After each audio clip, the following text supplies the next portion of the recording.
ఈ శాంతి భద్రతల్ని పరిరక్షించటం, సంఘ విద్రోహ చర్యలని అరికట్టడం లక్ష్యంగా తిరుపతి జిల్లా ఎస్పీ గారు ఎల్ సుబ్బరాయుడు ఐపీఎస్ గారి ఆదేశాల మేరకు రేణిగుంట మండలం కరకంబాడి పంచాయతీ తారక రామనగర్కు చెందిన సేత్ దిలీప్ కుమార్ ఇలియాస్ తంబి అతను గతంలో ఈస్ట్ పోలీస్ స్టేషన్లో ఒక మర్డర్ కేసులో ఉన్నాడు.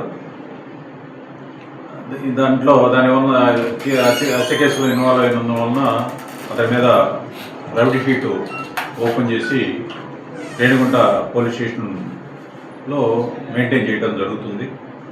అతన్ని సత్ప్రవర్తన కోసము రేణిగుంట ఇన్స్పెక్టర్ గారు జయచంద్ర గారు 13/4/26న మండల ఎగ్జిక్యూటివ్ మేజిస్ట్రేట్ దగ్గర 1 సంవత్సరం కాలంకి బౌండ్ ఓవర్ చేయించడం జరిగింది. ఆ బౌండ్ ఓవర్ని అతను ఉల్లంఘించాడు. 6/7/2026న ఉల్లంఘించి ఇంకొక కేసులో క్రిమినల్ కేసులో ఇన్వాల్వ్ అయ్యాడు. అతను క్రిమినల్ కేసులో ఈ బౌండ్ ఓవర్ని ఉల్లంఘించి క్రిమినల్ కేసులో ఇన్వాల్వ్ అయినందుకు గాను అతనికి నోటీస్ ఇవ్వడం జరిగింది. మండల ఎగ్జిక్యూటివ్ మేజిస్ట్రేట్ గారికి రిక్వెస్ట్ ఇచ్చిన అనంతరం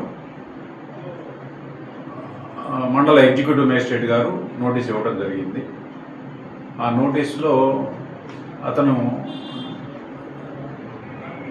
సరైన సంతృప్తికరమైన సమాధానము,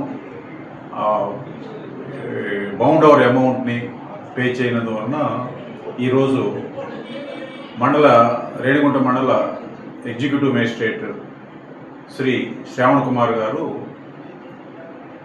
అతనికి 14 రోజులు జ్యుడిషియల్ కస్టడీ విధిస్తూ ఆదేశాలు జారీ చేశారు. ఈ సందర్భంగా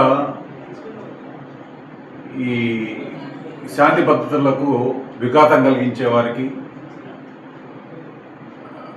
చట్ట ఉల్లంఘనకు పాల్పడే వారికి పోలీస్ శాఖ తరఫున హెచ్చరిక ఏంటంటే, మీరు కనుక ఎట్టి పరిస్థితుల్లో అయినా బౌండ్ ఓవర్ను కనుక ఉల్లంఘించినట్లయితే మీ పైన చట్టపరంగా కఠిన చర్యలు తీసుకోబడతాయని చెప్పి ఈ సందర్భంగా తెలియజేస్తున్నాం.